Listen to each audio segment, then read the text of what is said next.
क्या अमेरिका के पागल खाने में ही दम तोड़ देगा ये गुमनाम कलाकार। 70 और 80 के दशक में बॉलीवुड में अपनी स्वाभाविक एक्टिंग के लिए पहचाने जाने वाले एक एक्टर जिसने अपनी अच्छी एक्टिंग के दम पर अपनी अलग पहचान बनाई। एक ऐसा अभिनेता जिसने अर्थ, बुलंदी और कर्ज जैसी क्लासिक फिल्मों में अपनी एक्टिंग से सभी को अपना मुरीद बनाया। एक साधारण सा दिखने वाला शख्स जो कि संजीदा शख्सियत वाला था, जिनमें उस दौर का हर आम इंसान अपना अक्स देखने लगा था। लेकिन क्या आप जानते हैं कि इस कलाकार यानी कि राज किरण की जिंदगी किसी फिल्म की तरह ही सस्पेंस भरी थी और इसी तरह से वो अचानक से बॉलीवुड से गायब भी हो गया। शायद आप विश्वास नहीं करेंगे कि जब राज किरण को फिल्मों में काम मिलना बंद हो गया तो मजबूरी में आकर उन्हें अमेरिका जाकर टैक्सी ड्राइवर का काम करना पड़ा, लेकिन वहां जाकर भी ये गायब हो गए। उसके बाद उन्हें किसी ने एक अमेरिका के पागल खाने में देखा जहां पर इनका जानने वाला और मिलने वाला कोई नहीं था। आज बात करेंगे एक्टर राज किरण के बारे में जिन्हें उनके अपनों ने ही पागल खाने पहुंचा दिया। और आज ये किस हालत में है, चलिए शुरू करते हैं, जानते हैं आज के वीडियो में। राज किरण मेहतानी एक ऐसे संजीदा कलाकार थे जो अपने शांत स्वभाव और शानदार एक्टिंग के लिए जाने जाते थे। आपको जानकर हैरानी होगी कि राज ने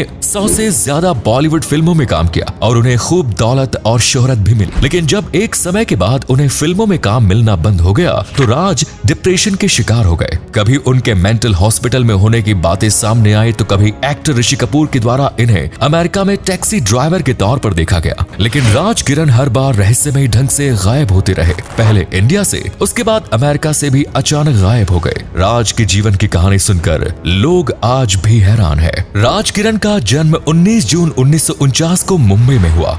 राज एक सिंधी परिवार से आते हैं और उनके माता पिता के बारे में ज्यादा जानकारी नहीं मिलती। लेकिन 1975 के दौर में 26 साल की उम्र में राज को BR इशारा साहब की फिल्म कागज की नाव में काम करने का मौका मिला और ये फिल्म उनके डेब्यू फिल्म थी जिससे उन्हें बॉलीवुड में एंट्री मिल गई। इस फिल्म में राज ने सारिका के साथ काम किया और दोनों की जोड़ी को लोगों ने बहुत पसंद किया। उनकी पहली फिल्म से ही उनका फिल्मी सफर चल पड़ा और 1980 में उनकी एक साथ 5 फिल्में रिलीज हुई और इन सभी फिल्मों में राज की एक्टिंग को बहुत पसंद किया गया। हालांकि उनकी सबसे ज्यादा प्रशंसा उनकी फिल्म कर्ज में निभाए गए उनके रोल के लिए हुई। ये फिल्म सुपर डुपर हिट साबित हुई और राज को इंडस्ट्री में एक अलग मुकाम मिला।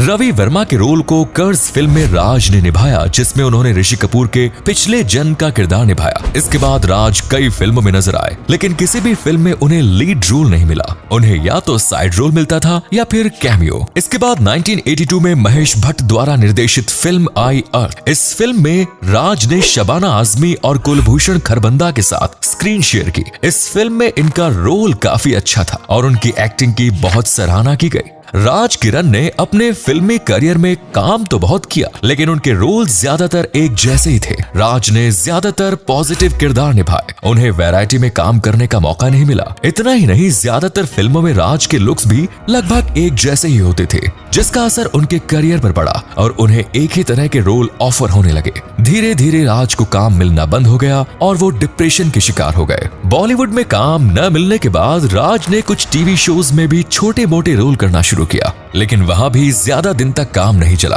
और राज की फाइनेंशियल कंडीशन बिगड़ने लगी। पैसों की तंगी की वजह से उनके परिवार में परेशानियां बढ़ने लगी, घर में क्लेश होने लगा।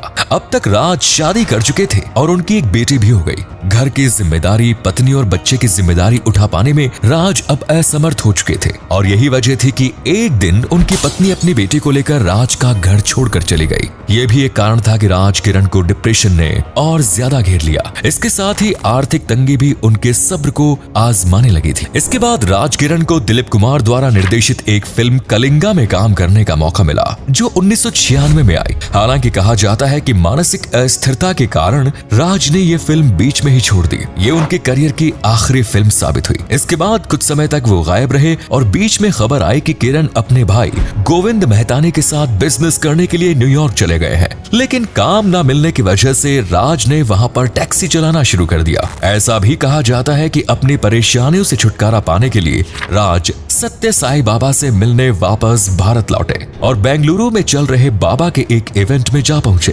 हालांकि लोगों की भीड़ बहुत ज्यादा थी और राज बाबा से मुलाकात नहीं कर पाए और इवेंट खत्म होने के बाद बाबा से मिलने के प्रयास में वो दीवार कूदने की कोशिश करने लगे। जब लोगों ने उन्हें देखा और नीचे उतरने की कोशिश की तो राज लोगों को समझाते रहे कि उनका बाबा से मिलना बहुत जरूरी है, लेकिन लोगों ने उनकी बात नहीं सुनी। जब बहुत मिन्नतें करने के बाद भी लोगों ने उनकी बात नहीं मानी तो राज हिंसक हो गए और लोगों से उनकी हाथापाई हो गई। इसके बाद मीडिया ने ये रिपोर्ट छापी कि राज बाबा सत्य साई को मारने के इरादे से उनके चैम्बर में जा पहुंचे थे। इस घटना के बाद लोकल पुलिस ने उन्हें जेल में बंद कर दिया और बाद में मुंबई लाकर भाई खाला के मेंटल हॉस्पिटल में लाकर बंद कर दिया। महेश भट्ट ने अपने एक इंटरव्यू में बताया था कि उनके साथ कई और सेलिब्रिटीज ऐसे थे जो राज से मेंटल हॉस्पिटल मिलने जाते थे और उनकी ये हालत देखकर सभी को बहुत दुख भी होता था। राज के अस्पताल से छूटने के बाद महेश भट्ट ने उन्हें कई जगह काम दिलवाने की कोशिश भी की, लेकिन राज के पब्लिक प्लेस पर हिंसक व्यवहार के कारण मीडिया से लेकर फिल्म इंडस्ट्री तक उनकी छवि पूरी तरह से खराब हो चुकी थी। कोई भी उनके साथ काम नहीं करना चाहता था। इसके साथ ही क्योंकि वो मेंटल हॉस्पिटल से छूट कर आए थे, इसीलिए लोगों को लग रहा था कि उनकी स्थिति वापस कभी भी खराब हो सकती है और कोई भी किसी तरह की परेशानी में नहीं पड़ना चाहता था। यही वजह थी कि उन्हें दोबारा कोशिश करने के बाद भी काम नहीं मिला। इसके बाद राज ने फिर से अपने भाई के घर न्यूयॉर्क जाने के बारे में सोचा और न्यूयॉर्क चले गए। इसके अगले 10 साल तक राज के बारे में कोई जानकारी नहीं आई, ना मीडिया में और ना ही किसी सेलिब्रिटी के द्वारा उनसे संपर्क करने की कोशिश की गई। राज इस तरह गुमनाम हो चुके थे कि लोगों को ये भी नहीं पता था कि राज किरण इस दुनिया में है या नहीं। फिल्म इंडस्ट्री में राज के कुछ गिने चुने दोस्त थे जिन्होंने इतने साल तक राज की कोई जानकारी न मिलने पर उन्हें ढूंढने के बारे में सोचा और प्रयास जारी किए। डायरेक्टर प्रकाश झा की पहले फिल्म हिप हिप हुर्रे में राज के साथ काम कर चुकी एक्ट्रेस दीप्ति नवल राज की अच्छी दोस्त थी, जिन्होंने फेसबुक पर एक पोस्ट शेयर किया जिसमें उन्होंने लिखा,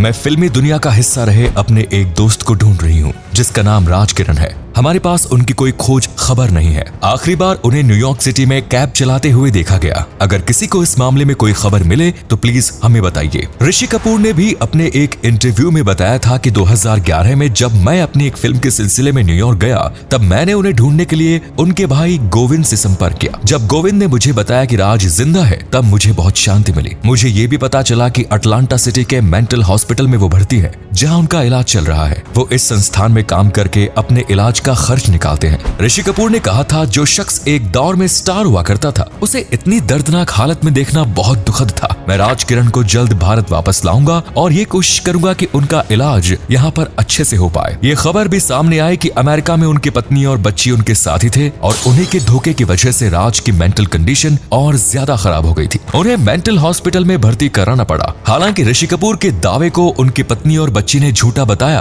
और कहा कि वो खुद पिछले 10 सालों से राज को ढूंढ रहे हैं। मीडिया रिपोर्ट्स कुछ और बता रही है, परिवार वाले कुछ और, लेकिन 2011 के बाद राज किरण की कोई खबर नहीं आई। आज तक किसी को नहीं पता कि राज किरण कहाँ है, किस गुमनामे की दुनिया में जी रहे हैं। धन्यवाद।